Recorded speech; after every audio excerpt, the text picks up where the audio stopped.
Escutamos três prelúdios de Armand de Polignac, interpretados por Bruno Beltoise. Em estúdio, dois pianistas, Bruno Beltoise, João Costa Ferreira, acabam de editar este disco dedicado a uma compositora durante muito tempo esquecida, chama-se Armand de Polignac, e é este disco que vocês nos vêm apresentar hoje, um álbum de descobertas, de manuscritos reencontrados, de primeiras gravações mundiais, onde ouvimos uma música situada a algures entre o romantismo, o impressionismo e as modernidades do início do século XX. Há qualquer coisa de muito romanesco nesta história. Bruno, uma compositora quase desaparecida, um dia encontra as suas partituras, lembra-se do momento exato em que pensou esta música é extraordinária? Eu penso que a música de Armand de Polignac é realmente uma coisa para descobrir. Ela fazia parte de uma família muito dedicada às artes e à música, e começou muito jovem a sua carreira, os seus estudos de música. Ela faz parte de uma mudança importante em França, faz parte destas mulheres que foram mais e mais conhecidas no início do século XX, porque nos séculos antigos não era era quase impossível ser uma mulher compositora. E também ela aproveitou de uma dinâmica específica que foi a autorização para as mulheres de apresentar-se no grande concurso do Prix de Rome, em França. E a primeira a ser apresentada ela, em 1904, não sei quem era, mas a mais conhecida foi a Nadia Boulanger, que obteve o primeiro prémio em 1913. O que é que este prémio vem mudar no percurso de Armand de Polignac? O prémio não se apresentou no prémio, mas ela aproveitou de uma dinâmica muito importante. Ela dedicou a sua vida inteira a compor e estudou também com grandes mestres em Paris, como Vincent d'Indy, pela direção da orquestra, com Eugène Gigoux, que era um grande professor também de composição, e realmente ela deixou uma obra muito, muito importante, são quase 200 obras em todos os domínios, como música para a orquestra, música para piano, música de câmara, e também dirigiu as suas próprias obras no Théâtre de Châtelet, em Paris, e a estreia do seu ópera La Petite Sirène, no Opéra de Nice. Era uma grande música, mas sobretudo eu acho que ela simboliza a passagem entre a música romântica e a música moderna. A música moderna francesa, como o impressionismo simbolista. O que impressiona neste disco, ao ouvirmos esta música, não conseguimos perceber por que motivo é que Armand de Polignac cai no esquecimento. Como é que se explica que uma compositora como esta, tão moderna em alguns momentos, tão sólida tecnicamente, tenha ficado apagado este tempo todo? Também ela teve um casal, dedicou-se também à sua filha.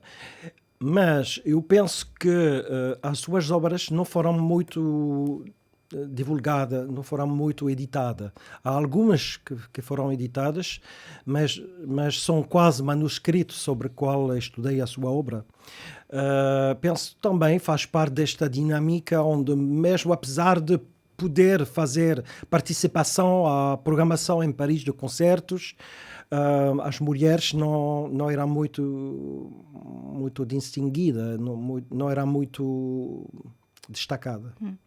João Costa Ferreira disse recentemente que Armand de Polignac dominava as linguagens do seu tempo, o contraponto, o modernismo, as cores harmónicas, mas o que sinto ao ouvi-la é sobretudo uma música sempre à beira de outro mundo, sensorial, quase suspenso. Como é que descreveria o universo de Armand de Polignac a quem nunca a ouviu? Eu percebo esse comentário, precisamente quando ouvimos o disco. Nos jardins, que é o segundo andamento, nos jardins, portanto, do Palácio do Sultão das Mil e Uma Noites, ouvimos esse universo tímbrico e de ressonâncias muito especial, também nas cloches, que é os sinos, a peça número 2. Isso também tem muito que ver com o piano, especificamente, que nós tivemos, um Steinway. De facto, há pianos que, com as suas características, permitem certas coisas, e o estúdio também em si, a acústica, permitem certas coisas que outros não permitem, e de facto esse piano foi uma mais-valia para obter esse universo sonoro de que fala. Mas relativamente à estética da compositora, e queria acrescentar aqui, para além do Vincent Dandy e do Eugène, também o Gabriel Fauré, que também foi muito importante. O Vincent Dandy foi já na Escola Cantorum. E vê-se que Armande de Polignac teve ali uma influência dos seus pares, da sua altura, embora ela tenha estudado desde muito cedo também em Londres, e depois voltou para Paris mais tarde, e foi aí então que foi estudar com esses grandes mestres. Uma influência dessa corrente estética do exotismo, isto é, da procura por cores de países longínquos, como o mundo árabe, o mundo asiático, sobretudo o mundo asiático. Aliás, ela compôs 3 balés, não há só o balé das Mil e Uma Noites, a versão para a orquestra, há também Les Chinois, os chineses, portanto, inspirado do universo da China, também do Japão. E, portanto, essa influência dos compositores franceses, que vem desde Debussy, e que começou com as exposições universais, muitas delas até realizadas em Paris, que Armande de Polignac, acredito que não tenha sido a partir daí que tenha sido influenciado, uma vez que ela nasceu em 1876, e uma das exposições, a primeira exposição universal que foi realizada em Paris após o seu nascimento, acho que foi 2 ou 3 anos depois. E a outra, a seguinte, ela estaria em Londres.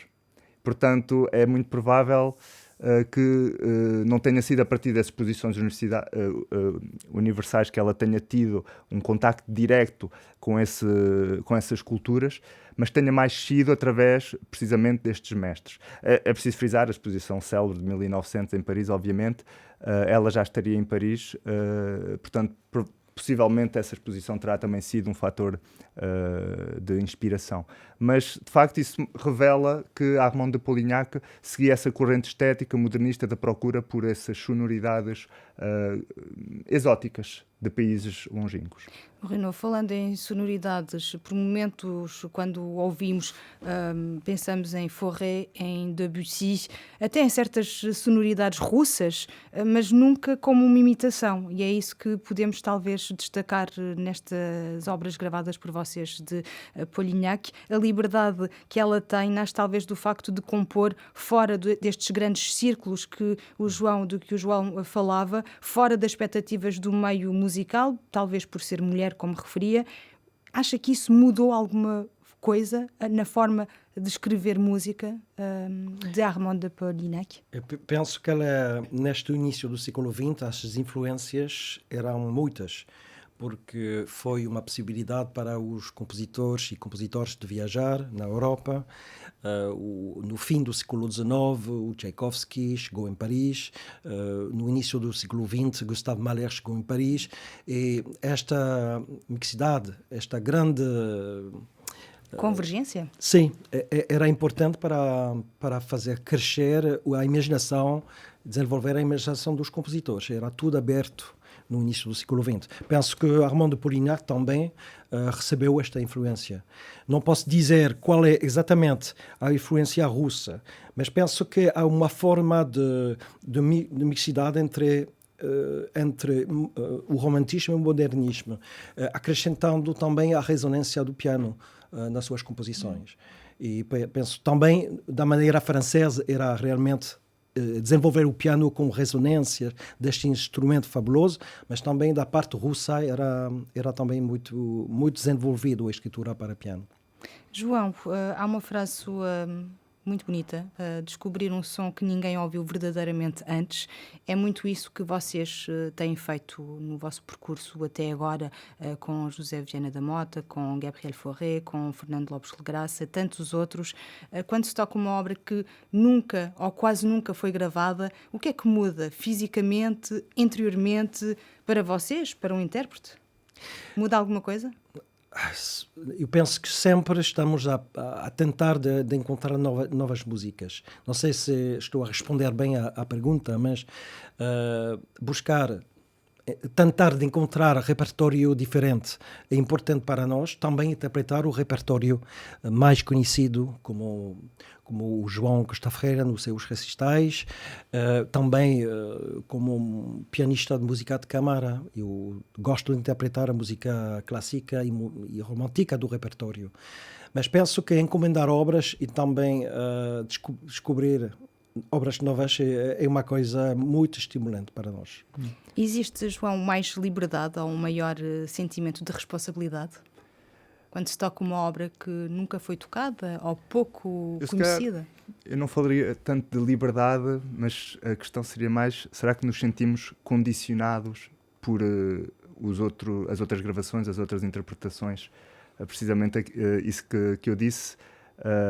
É uma experiência de facto única, porque hoje em dia interpretar uma obra, um noturno de Chopin, uma sonata de Beethoven, com as referências todas auditivas que temos dessas obras, talvez torna-se difícil abstrairmos-nos daquilo que já ouvimos e, portanto, criar uma interpretação a partir do nada, a partir de nenhuma referência auditiva, é muito estimulante, é um desafio e sentimos de facto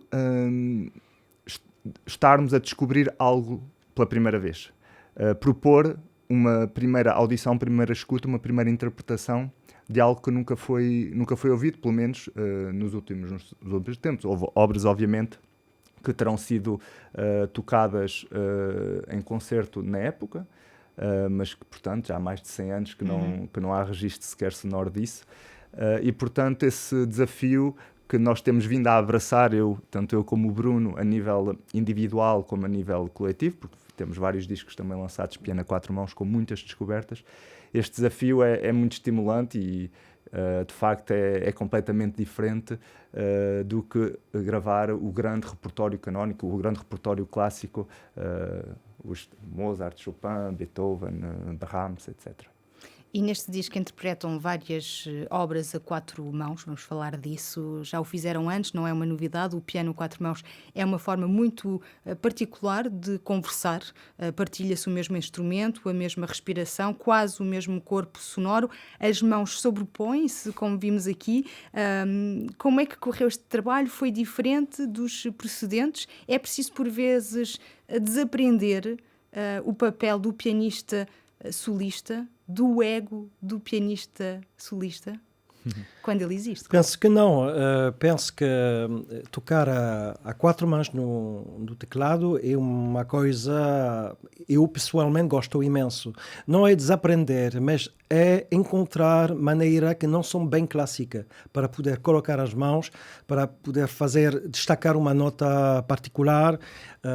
É um pequeno exercício de equilibrismo que tem nada a ver com o equilibrismo de tocar com 2 mãos é solo. E acho mesmo muito giro tocar a 4 mãos.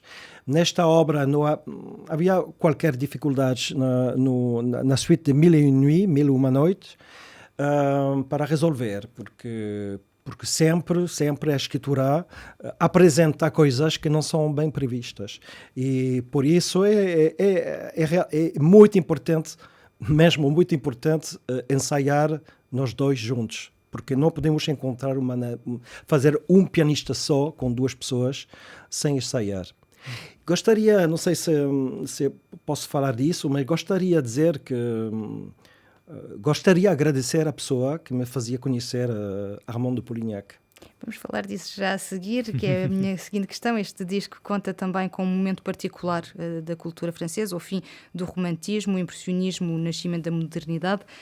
Afinal, é uma compositora de transição, a seu ver. E é também esta história, imagino que seja essa a história que queria partilhar connosco, de Cloche. Sim. Encontrada num manuscrito ligado, sim, provavelmente a uma família portuguesa. Parece quase um romance de arquivo, quando abrem uma partitura esquecida há um século. Existe uma emoção comparável com ou de um arqueólogo, por exemplo? É exatamente a mesma coisa. Mas a minha decisão de gravar e de conceber este projeto foi duas influências diferentes. Foi, em primeiro lugar, a influência de um amigo muito querido, que é o pianista Laurent Martin, um grande solista francês, que gravou muitos discos e interpretou muitas vezes as compositoras francesas desde muitos anos, e que gravou também disco do romantismo francês. Ele me confiou uma quantidade de partituras dela e perguntando-me se eu seria interessado para trabalhar a obra de Armand de Polignac, para fazer conhecer. E a outra influência era este manuscrito que um dos nossos amigos, o João Pedro Mendes dos Santos, descobriu em Lisboa. Uma página, uma cloche, uma série das duas cloches para piano, porque Armand de Polignac tinha uma ligação particular com a sua família, com a família Assis de Barros, e por isso visitou a sua sobrinha várias vezes em Lisboa e deixou este manuscrito, uma versão deste manuscrito em Lisboa, que foi recuperado completamente sem preparação, sem saber. Este manuscrito surgiu e caiu nas minhas mãos, e por isso acrescentou a minha ideia de fazer qualquer coisa para Armand de Polignac. E sai este disco desse Sim. encontro, um disco publicado agora. Qual é que vai ser a trajetória, a viagem deste disco? Imagino que seja apresentá-lo ao vivo ao público? Sim, já fizemos alguns concertos para apresentar a obra, piano solo. Também interpretou a primeira sonata para piano e violino com o meu filho Leo, que esperamos gravar dentro de alguns anos. A música de câmara que nos interessa muito, mas para falar deste disco, vamos tocar juntos a partir do mês de outubro, em Lisboa, em Tavira, e também na Madeira, com várias obras a quatro mãos.